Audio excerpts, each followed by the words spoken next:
मग तुझी पोरगी जाणार आहे का शेतात? नाही. मग शेती कशाला पाहिजे? अरे काय पाहिजे हे माहित नाहीये. असंच आपलं या व्यवसायामध्ये आल्यानंतर होतं. बरेच जण म्हणतात मर्सिडीज पाहिजे, म्हणून मला पण घेऊ आपण. बरेच जण म्हणतात की फॉरेन ट्रिपला जायचंय, की I want to move around the globe, म्हणून मला पण जायचंय. तसं करू नका मित्रांनो. तुमचे जे स्वप्न असतात ना, ज्याला गाडी, बंगला, फ्लॅट, या सगळ्या ज्या गोष्टी आहेत याला मटेरियलिस्टिक ड्रीम म्हणतात. हे मटेरियलिस्टिक ड्रीम आहेत ना, हे तुम्हाला एका काळापर्यंत मोटिवेट करू शकतात, पण त्याच्यानंतर नाही. जर का तुम्हाला या बिझनेसमध्ये क्राऊन डायरेक्टर आणि DUCD व्हायचं असेल, तर तुम्हाला इमोशनल ड्रीम शोधावा लागेल. You will have to find out your emotional dream. आता इमोशनल ड्रीम म्हणजे काय? म्हणजे असं स्वप्न किंवा अशी एखादी गोष्ट तुम्हाला अचीव करायची जी तुम्हाला आठवली तरी डोळ्यात पाणी येतं. एक्झाम्पल देतो मी तुम्हाला. या व्यवसायातून पैसे कमवून बहिणीचं लग्न करायचे, असं जर का एखाद्याचं स्वप्न असेल, तर त्याला या मीटिंगला बोलवावं नाही लागत, तो स्वतः येतो.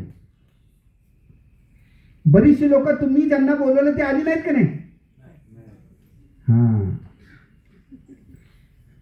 आणि जर का असं झालं असेल की तुम्ही बोलवलेली सगळी आली, तर मला तुम्हाला भेटायचं आणि शिकायचं, असं कसं काय होऊ शकतं?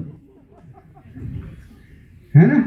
मी सैनिक स्कूलला होतो, सैनिक स्कूल साताऱ्याला, आणि आम्ही फुटबॉल खेळण्यासाठी राजस्थानला गेलो होतो. राजस्थानमध्ये सैनिक स्कूल चित्तोडगड आहे, तिथं आम्ही फुटबॉल खेळलो आणि आमचा रँक 3rd आला आमच्या सैनिक स्कूल साताऱ्याच्या टीमचा.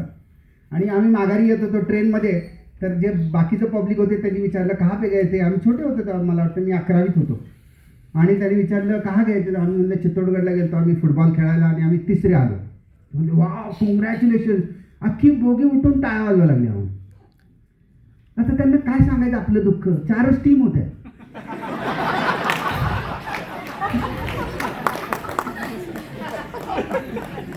तसं तुम्ही बोलवलेले सगळे आले असतील, तर तुम्ही बोलवलेच कमी हो.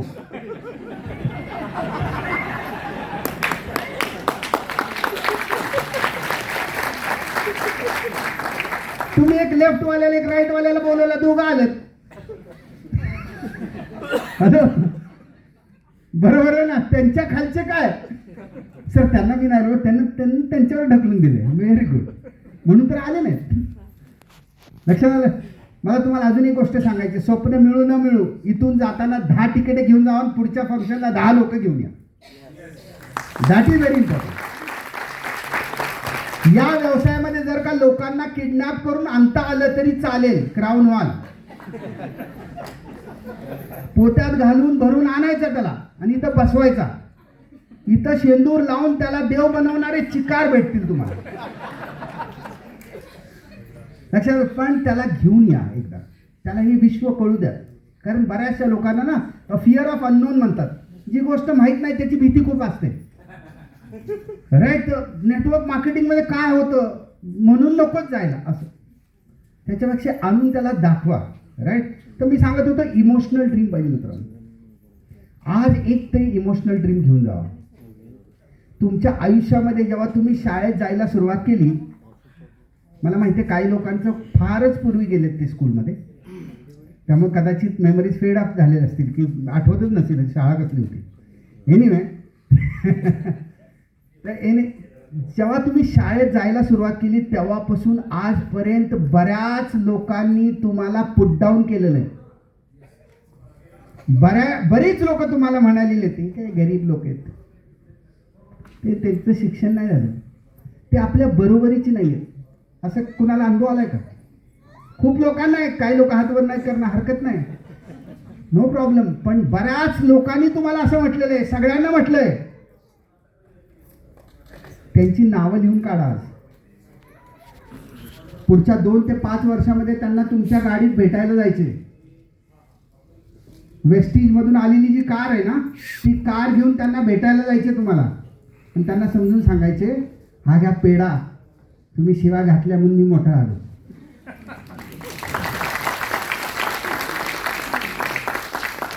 बरोबर आहे ना? किती लोक तयार आहेत? प्रत्येकाने 10 दुश्मनाचा फोटो आपल्या ऑफिसमध्येच पाहिजे. साला दिवस रात्र मोटिवेट करतो आपल्याला. तसं ज्याने तुम्हाला आयुष्य शिवाय घातलं ना त्याचा फोटो बेडरूम मध्ये लावा. तो तुम्हाला घरातच येऊ देणार नाही. चाल बाहेर जा. आणि एक इमोशनल ड्रीम सापडल्यानंतर मग जेवायला नाही मिळाली तरी चालतं, झोप कमी मिळाली तरी चालते, बसायला नाही मिळाली तरी चालतं, उभं राहून माणूस येतो. इथे येऊन फंक्शनला पण बसायला जागा नाही मिळाली तरी चालतं. He is ready to compromise at any cost. Time झाला की सांगा. हा चालते. असे बघताय जसे ते नाही का, कधी संपलं. तर एनिवे, तर असं एखादा इमोशनल ड्रीम शोधा मित्रांनो. इमोशनल ड्रीम जर का मिळालं तुम्हाला तर सगळ्या गोष्टी पॉसिबल होतात. तुम्हाला लोक भेटतात, विड्थ भेटतात, डेप्थ भेटतात, सगळी लोक काम करतात. फक्त ते इमोशनल ड्रीम मिळालं पाहिजे. प्रॉब्लेम तिथंच आहे. का करायचं? मी घराच्या बाहेर का जाणार? रोज संध्याकाळी उठून मी दुसऱ्याच्या घरात. हा बिझनेसच इतका चांगला आहे, बिना खर्चाचा धंदा आहे. दिवसभर आपल्या घरचं जेवायचं, संध्याकाळी दुसऱ्या कोणाच तरी घरचं. संध्याकाळी हिंदी मिक्स करू. नहीं, आप समझ नहीं पाओगे, ये प्रॉब्लम है. मेरे को कोई तकलीफ नहीं है. मैं कोशिश करता हूँ. ये बिजनेस इतना अच्छा है, दिन भर खुद के घर का खाने का, शाम को किसी और के घर का. मतलब क्या, रोज शाम को 5 बजे अपना बैग लेके किसी और के घर पे जाओ, उसका चाय, उसका बिस्किट, धंधा अपना. अच्छी बात है की नाही? फुकटचा धंदा आहे. माणूस भेटला की आपला बिझनेस सुरू होतो. फक्त भेटलाच पाहिजे. आत्ताच इलेक्शन झालं, अभी इलेक्शन हुआ है ना. माननीय मेंबर ऑफ पार्लियामेंट चुन के आए. सगळ्यात हुशार प्राणी म्हणजे पॉलिटिशियन. सगळ्यात हुशार प्राणी कोण? पॉलिटिशियन. 5 वर्षातनं एकदा सगळ्यांना असं करतात, नमस्ते आई, ताई, माई, अक्का, पाया पडतील, लोटांगण घालतील. 5 वर्ष परत भेटायला येत नाही. बरोबर आहे ना? पार्टी कुठली असू द्या, सगळे सारखेच आहेत, कारण प्रजा ती सेम आहे ना. राईट. म्हणजे मला समजून काय सांगायचं तुम्हाला, ते 5 वर्ष जर का 5 वर्ष राज्य करण्यासाठी एकदा जर का सगळ्यांच्या पाया पडत असतील, तर आपण आयुष्यभर राज्य करण्यासाठी वर्षभर का नाही पाया पडत? अगर हमने ये तय कर लिया कि मेरा जो डिस्ट्रिक्ट है, माझा जो जिल्हा आहे, त्या जिल्ह्यामधले प्रत्येक घरामध्ये जाणार 1 वर्ष, 1 वर्षामध्ये इतका इन्कम येऊ शकतो की पुन्हा आयुष्यभर काम करायची गरज नाही. आहे की ना? बरोबर लॉजिक आहे की नाही?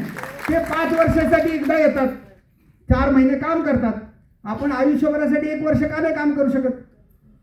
आणि असे बघा, अनुप सरांनी, सागर सरांनी किंवा मंजुषा दिदी आहेत आणि भारील सर आहेत, या सगळ्या लोकांनी इतकी चांगली सिस्टम बसवलेली आहे आणि 500 PV क्लब चालू केलेला आहे.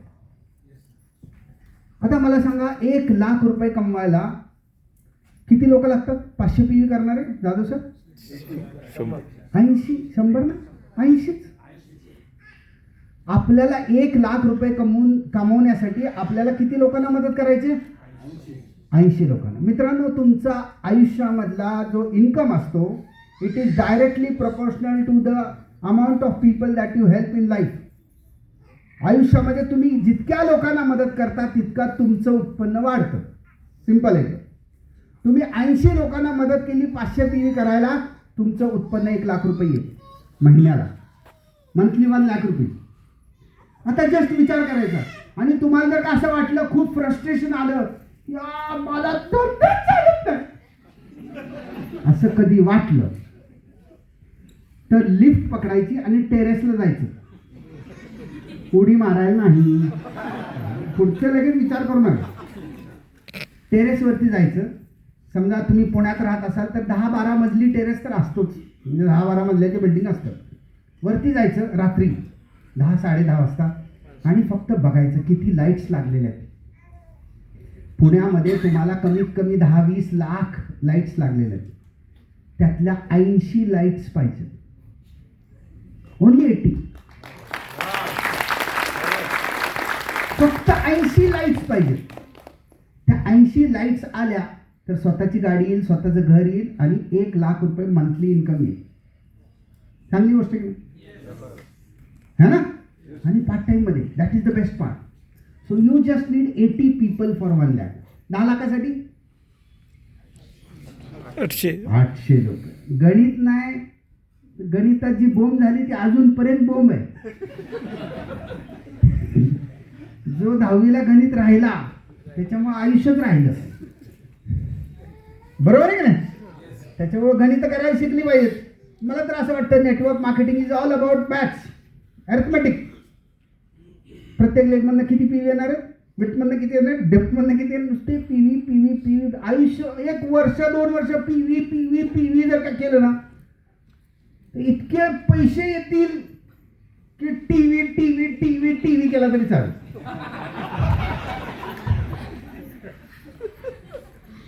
आमचे एक डिस्ट्रीब्युटर आहे, त्यांची मुलीचं नाव त्यांनी पीव्ही ठेवून टाकलं. मुलीचं नाव पीव्ही आहे. म्हणलं त्यामुळे ग्रो होईना. तुम्हाला वाटतं पीव्ही घरातच आहे.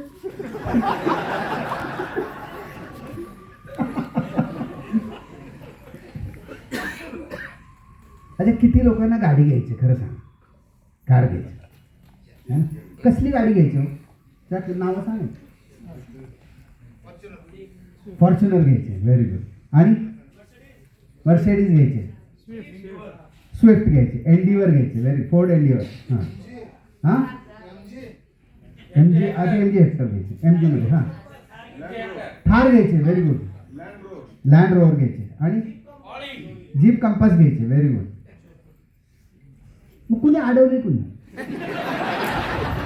प्रॉब्लेम काय? हॅलो, मर्सिडीज घ्यायला अडवले तुम्ही? मर्सिडीज घ्यायला अडवले, आपल्याकडे पैसे नाहीये, बरोबर नाही? आपला मुलगा जेव्हा नापास होऊन घरी येतो तेव्हा जसं आपण बोर्डात आल्यासारखं आपण त्याला सल्ला देतो की नाही, अरे अभ्यास करत जा, जरा जरा बस, फोकस ठेव, है ना, सलग अभ्यास करत जा, असा सल्ला देतो की नाही? आपण त्याचं रिपोर्ट कार्ड काढतो. आपल्या आयुष्यामधला सगळ्यात मोठा प्रॉब्लेम काय माहिती आहे का? आपल्या आयुष्याला रिपोर्ट कार्ड नाही आहे ना. एक मुलगा है जो केजी मध्ये, आप किसी को किंडर गार्डन में या नर्सरी में भेजते हो किसी बच्चे को, तो उसका भी एक रिपोर्ट कार्ड निकलता है हर साल. किसने क्या काय दिवे लावले, असा रिपोर्ट कार्ड निघतो का नाही? आपण आपल्या आयुष्याला कधी रिपोर्ट कार्ड काढायचं? हॅलो, खरं बोललो का? वाईट वाटलं? वाटण्यासाठीच बोललो. तुम्हाला कधीतरी वाईट वाटावं म्हणून बोललो, कारण तुम्हाला कोण बोललेलंच नाही. उभ्या आयुष्यात आपल्याला कोण बोलतच नाहीये. बायको म्हणते, काय देवासारखा नवरा आहे. नवरा म्हणतो, लक्ष्मी सारखी बायको. अरे लक्ष्मी सारखी, पण लक्ष्मी कधी यायची? हॅलो, मला वाटतंय आज रिपोर्ट कार्ड काढा ना, की माझं वय 45 आहे, माझं वय 30 आहे, 35 आहे, 25 आहे, 60 आहे, मी आयुष्यात काय कमवलं, काय गमावलं, याचा रिपोर्ट कार्ड कोणी काढायचा? पोरांनी. पोरं काढतात नंतर. काय केलं, काय म्हाताऱ्याने काय कमवून ठेवण्यावर तर बोंबलत फिरत होतं. हॅलो, आमचं म्हातारं ना, आहे का ते 10x10ची खोली.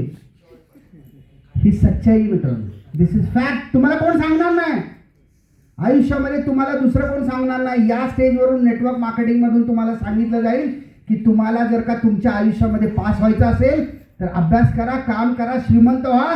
मुलं प्राऊडली म्हणतील, you are my role model.